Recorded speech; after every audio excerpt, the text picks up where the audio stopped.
Hello friends, welcome to my YouTube channel.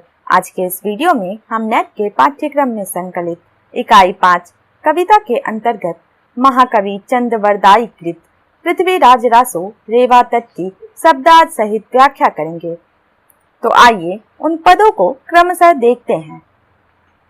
Devgiri जी जोते सभट आयो चामंड राई, जय जय नृप कीर्ति सकल कही कवि जन गाई। देवगिरी अर्थात देवगिरी आधुनिक दौलताबाद का नाम था। दौलताबाद निजाम राज्य में औरंगाबाद के पास और नर्मदा नदी के दक्षिण में बसा है। देवगिरी नाम का नगर भी था और दुर्ग भी। देवगिरी सम्यों के अनुसार पृथ्वीराज ने देवगिरी के राजा की पुत्री शशिव्रता का अपहरण कर उससे विवाह किया, जिसकी राजा जयचंद को मंगनी दी जा चुकी थी। इसके फलस्वरूप पृथ्वीराज के सेनापति चामंड राय की अध्यक्षता में देवगिरी के राजा व जयचंद की संयुक्त सेना से युद्ध हुआ। चामंड राय विजयी हुआ। उसके अनुसार नर्मदा नदी दिल्ली से देवगिरी जाने वाले मार्ग में पड़ती थी, जिसे हम भूगोल के अनुसार ठीक पाते हैं। चामंड राय यह दाहर राय दाहिम का सबसे छोटा पुत्र था और पृथ्वीराज का एक वीर सेनापति था। कवि जन अर्थात कविजन, कवि सुभट अर्थात श्रेष्ठ वीर। जब देवगिरी को जीतकर श्रेष्ठ वीर चामंड राय आया, तब सब कवियों ने राजा पृथ्वीराज की कीर्ति का जयगान किया। मिलत राज पृथ्वीराज सो कहीं राव चामंड, रेवा तट जो मन करो तोवन अपुब गज झुंड। पृथ्वीराज अर्थात पृथ्वीराज तृतीय चौहान जो दिल्ली का अंतिम हिंदू सम्राट था, यह अजमेर के राजा सोमेश्वर का पुत्र था। रेवा अर्थात आधुनिक नर्मदा नदी का नाम था। नर्मदा मध्य प्रदेश की एक नदी है जो अमरकंटक पर्वत से निकलकर खंभात की खाड़ी में गिरती है। रेवा भारत के उस देश खंड को भी कहते हैं जहां नर्मदा नदी बहती है। रीवा राज्य बघेल खंड में है। तट अर्थात किनारा, अपूब अर्थात अपूर्व। तत्पश्चात चामंड राय ने महाराज पृथ्वीराज से मिलकर कहा कि यदि आप रेवा तट पर चलने की इच्छा करें तो वहां वन में अपूर्व हाथियों के झुंड मिलेंगे। बिंद ललाट प्रसिद्ध करियो शंकर गजराज और औरापति धरी नाम दियो चढ़ने सुरराज। दानव दलते ही गंजी रंजी उमिया उर अंदर, होई कृपाल हस्तिनी संग बगसी रची सुंदर। औलादी तासु तन आय के रेवा तट वन बिथ तरिये, सामंतनाथ सो मिलत ईप दाहिम में कथ उच्चरिये। बिंद अर्थात बिंदु या बूंद, ललाट माथा, प्रसिद्ध प्रस्वेद या पसीना, शंकर शंकर, गजराजम गजों का राजा, एरापति एरावत इंद्रहस्ती। एरावत शुक्ल वर्ण और चतुर दंत विशिष्ट है। समुद्र मंथन के समय 14 रत्नों के साथ यह भी निकला था। यह पूर्व दिशा का गज कहा जाता है।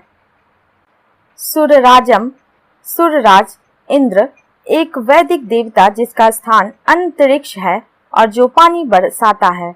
यह देवताओं का राजा माना जाता है। इसका वाहन एरावत और अस्त्र वज्र है। इसकी स्त्री का नाम सची और सभा का सुधर्मा है, जिसमें देव गंधर्व और अप्सराएं रहती है। इसकी नगरी अमरावती और वन नंदन है। उच्च श्रवा इसका घोड़ा और मातली सारथी है। जयंत इसका पुत्र है। दानव कश्यप के वे पुत्र जो दनु नामनी पत्नी से उत्पन्न हुए। मायावी दानवों का उल्लेख ऋग्वेद में भी है। महाभारत के अनुसार दक्ष की कन्या दनु से संवर, नमूची, पुलोमा इत्यादि 40 पुत्र हुए, जिनमें विप्रचित राजा हुए। दानवों में जो सूर्य चंद्र हुए, उन्हें देवताओं से भिन्न समझना चाहिए। भागवत में दनु के 61 पुत्र गिनाए गए हैं। मनुस्मृतियों में लिखा है कि दानव पितरों से उत्पन्न हुए। रंजी अर्थात रंजन प्रसन्न कर, उमा शिव की स्त्री पार्वती। कालिका पुराण में लिखा है कि जब पार्वती शिव के लिए तप कर रही थी, उस समय उनकी माता मेनका ने उन्हें तप करने से रोका था। इससे पार्वती का नाम उमा पड़ गया, अर्थात उ अर्थात हे, माँ अर्थात मत। पार्वती, गौरी, दुर्गा, शिवा, भवानी, गिरजा आदि नामों से भी ये पूजी जाती हैं। उर अर्थात वक्षस्थल, हृदय, मन।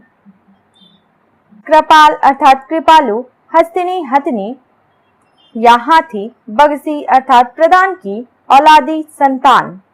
सामंतनाथ अर्थात सामंतों के स्वामी अर्थात पृथ्वीराज चौहान। अर्थात यह।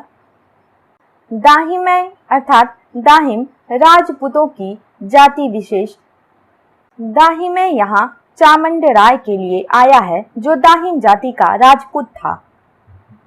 शंकर ने अपने ललाट के प्रस्वेद की बूंद से तिलक करके गज को गजराज बना दिया और एरापति नामकरण करके उसे सुरराज को सवारी के लिए दिया। शंकर ने अपने ललाट के पसीने की बूंद से गजराज को उत्पन्न किया। उसने राक्षस समूह का गंजन कर उमा के हृदय को रंजित किया अर्थात प्रसन्न किया, और उन्होंने कृपालु होकर उसे एक सुंदर हस्तिनी अर्थात हथिनी प्रदान की। इन्हीं हाथियों के शरीर से इनका कुटुंब बढ़ा और रेवा तट के वन में फैल गया। सामंतों के नाथ पृथ्वीराज से मिलकर दाहिम अर्थात चामुंड राय ने इस कथा का वर्णन किया। चारि प्रकार पित्तिस वन आवारण, भद्र मंद मग्र जाति साधारण, पुच्ची जंद कवि को नरपतीय, सुर वाहन किम आई धरतीय। चारि अर्थात चार, पिस्सी अर्थात कृष्णा देखे जाते हैं, वारण अर्थात हाथी, पुच्छी पूछा, को अर्थात से, नरपति अर्थात राजा, सुरवाहन देवताओं की सवारी, किम किस प्रकार या कैसे, धरतीय अर्थात धरती या पृथ्वी। चामुंड राय पृथ्वीराज से कहता है, उस वन में भद्र, मंद, मृग और साधारण ये चार प्रकार के हाथी देखे जाते हैं।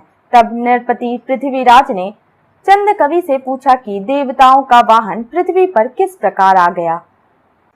हेमाचल उपकंठ एक, वट वृषभ उतंग, 100 जोजन परिमाणम, शाश्वतस भंजी मतंग, बहुरी दूरद मद अंध, ढाई मुनिवर आराम, दृगतपारी देसी साप, दीनो कुपिताम, अंबर विहार गति मंद, हुआ नर आरूढ़न सगृह, संभरी नरिंद कवि चंद कही, सुर गइंद इमि भुवि रही। हिमाचल अर्थात हिमालय पर्वत जो भारतवर्ष की उत्तरी सीमा पर है। उपकंठ निकट या समीप, बरगद वृक्ष या पेड़।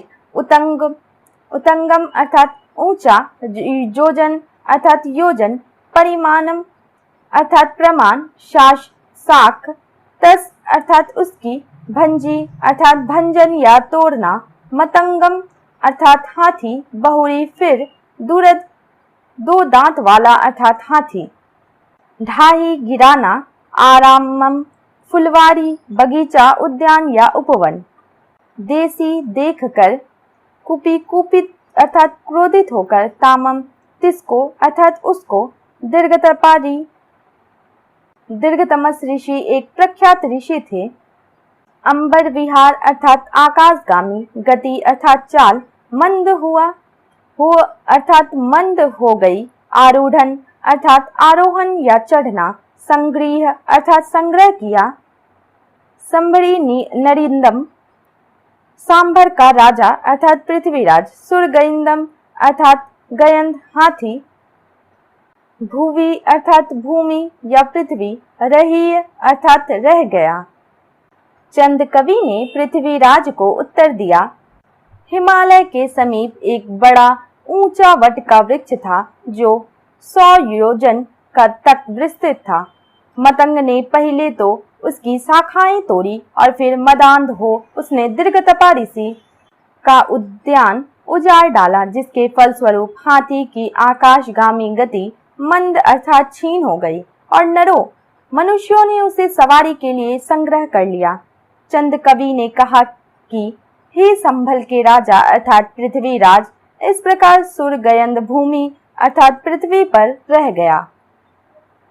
अगदेश पुरब मध्य वन संड गहब्बर उज्जल जल दल कमल विपुल लोहिताक्ष सरबर श्रापित गजकौ जूथ करत क्रीड़ा निशिवासर पाल काव्य लघुवेश रहत एक तहाँ रूसेशर तीन प्रीति बंधी अति परस्पर रोमपाद निर्प संभरीय आखेट जाई फंदन पकड़ी दुरद आनी चंपापुरीय।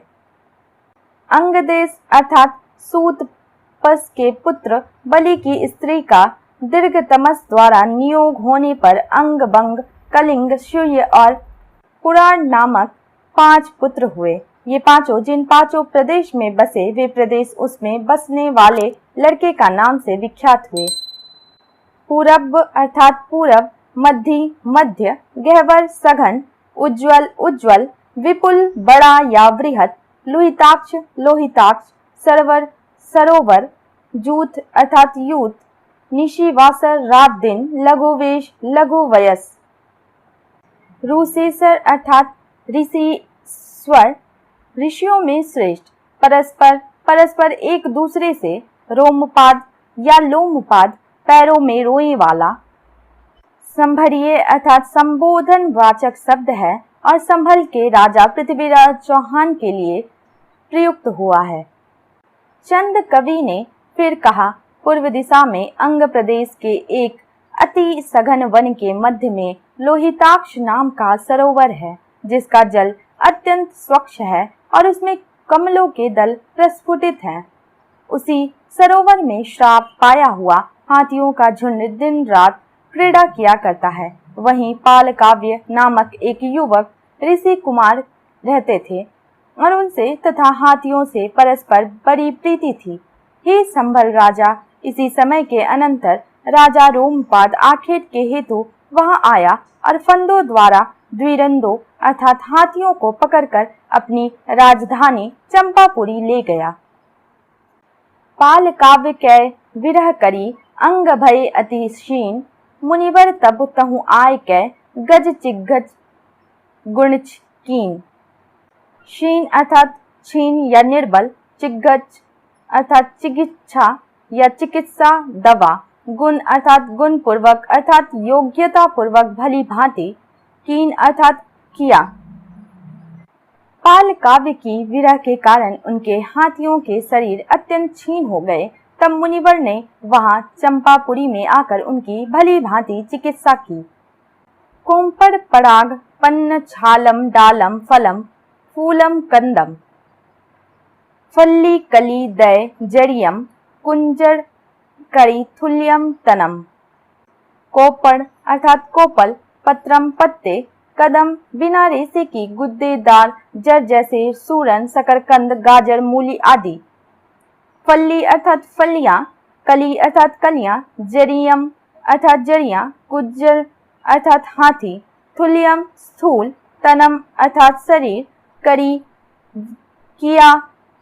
उन्होंने कोपले, पराग, पत्तियां, छाले, डालियां, फल, फूल, कंद, फलियां, कलियां और जड़ियां खिलाकर कुंजरों का शरीर पुनः स्थूल कर दिया।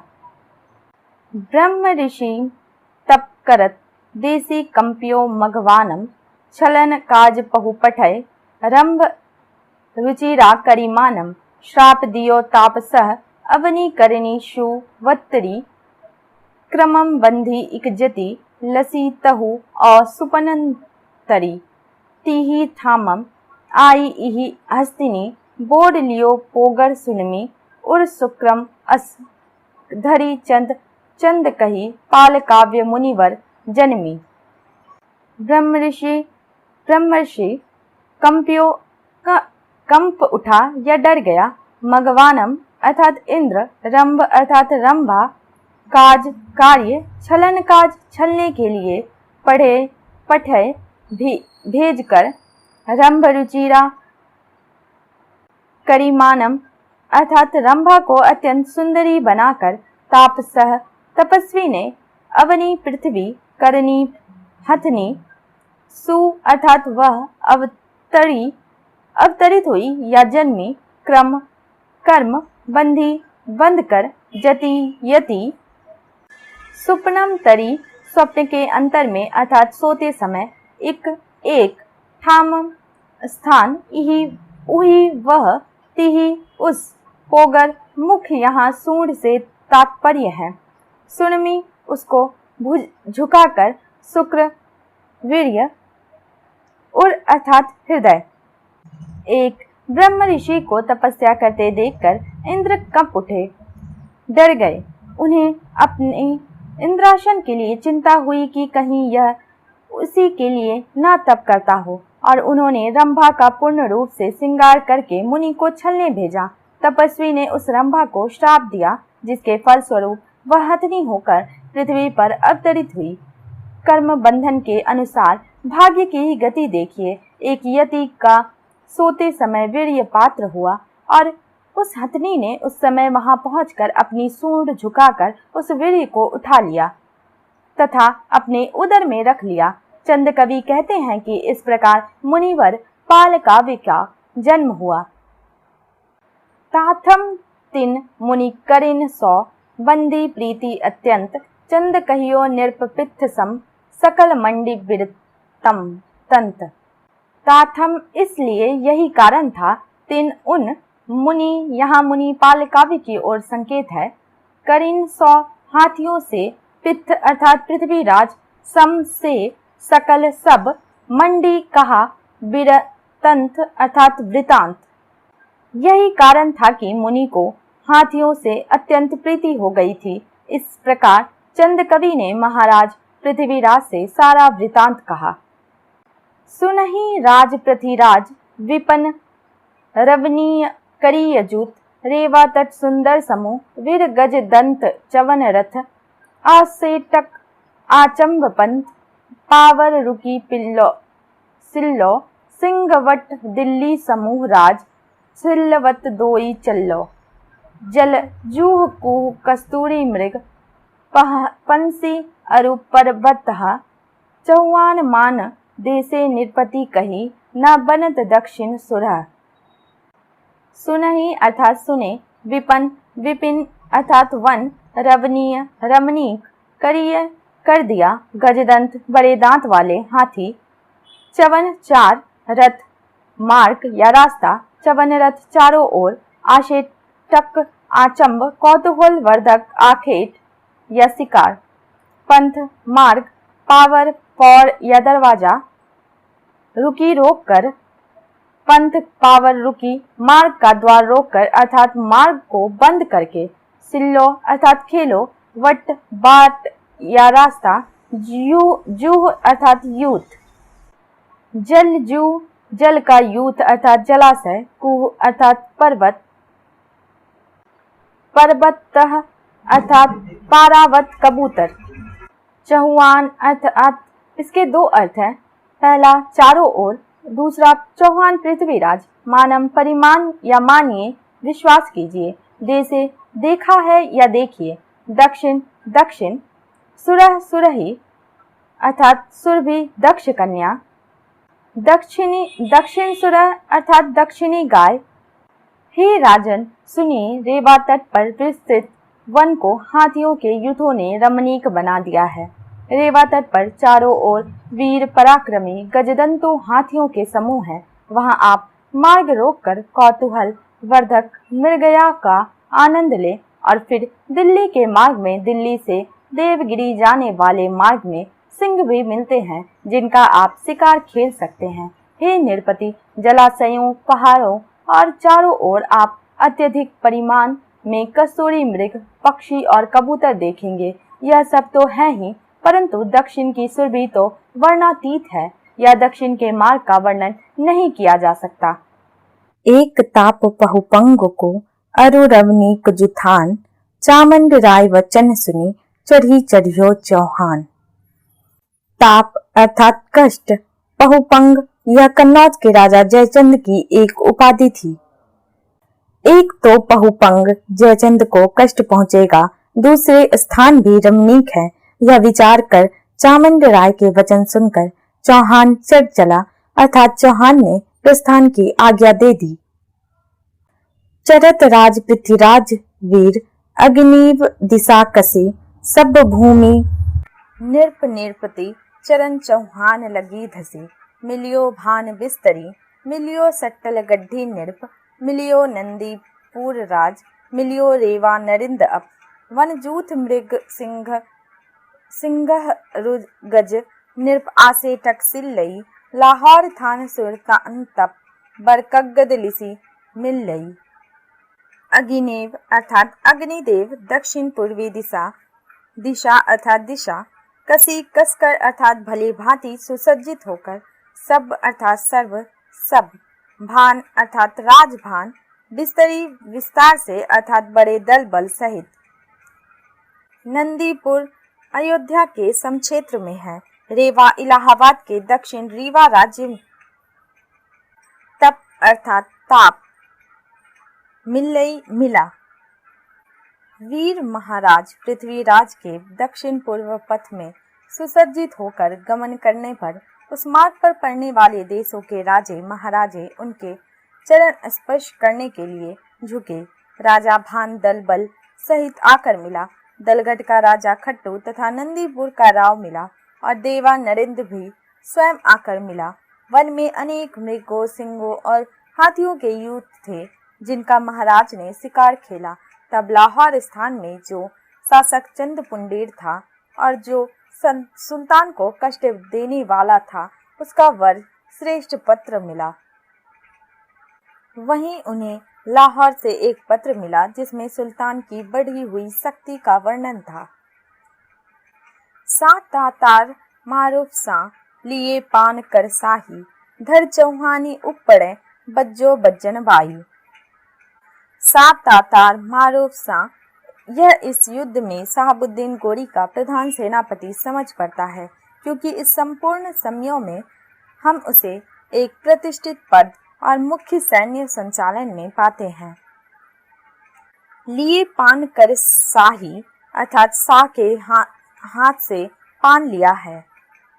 ऊपर धर अर्थात उखाड़ देने के लिए, धर चौहानी ऊपर चौहानी को उखाड़ देने के लिए, बज्जा अर्थात फूंकने वाले बाजे जैसे तुरही, बिगुल, भोंपू आदि, बज्जन अर्थात वे बजाते हैं, बाई अर्थात वायु।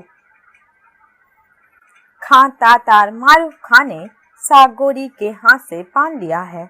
चौहानों को उखाड़ फेंकने के लिए वायु में बाजे युद्ध वाद्य बज रहे हैं। श्रोतम भूपय गोरियम बरभरम, बज्जाई सज्जाई ने सासेना चतुरंग बंधी उल्ललम, ततार मारूफय तुज्जी सारस उपरा वसरसी, पल्लायन सानय एक जीव सहाब साही नानय, बीय संतय सेनय।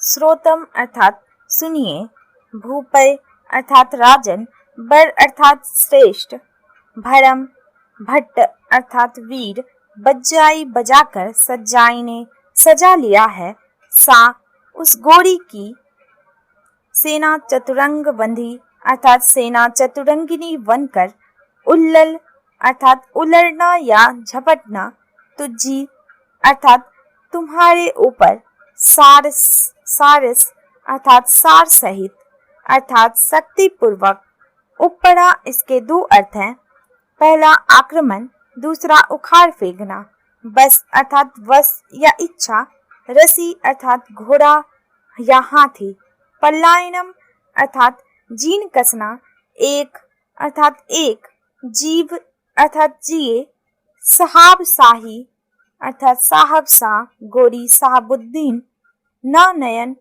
अर्थात नाना, बियम दूसरा, सत्यम अर्थात स्तुति या प्रशंसा, सेनय अर्थात सेना।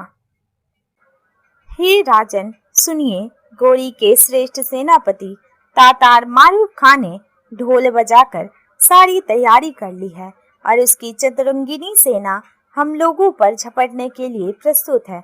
आपके ऊपर भयंकर आक्रमण करने की आकांक्षा से खानों ने अपने घोड़ों पर जीने कस ली है, या आपकी सत्ता नष्ट करने के लिए खान घोड़ी दौड़ा रहे हैं। केवल एक साहब सा गोरी रहे और कोई ना रहे, यह कहकर गोरी की सेना उसका स्वागत कर रही है।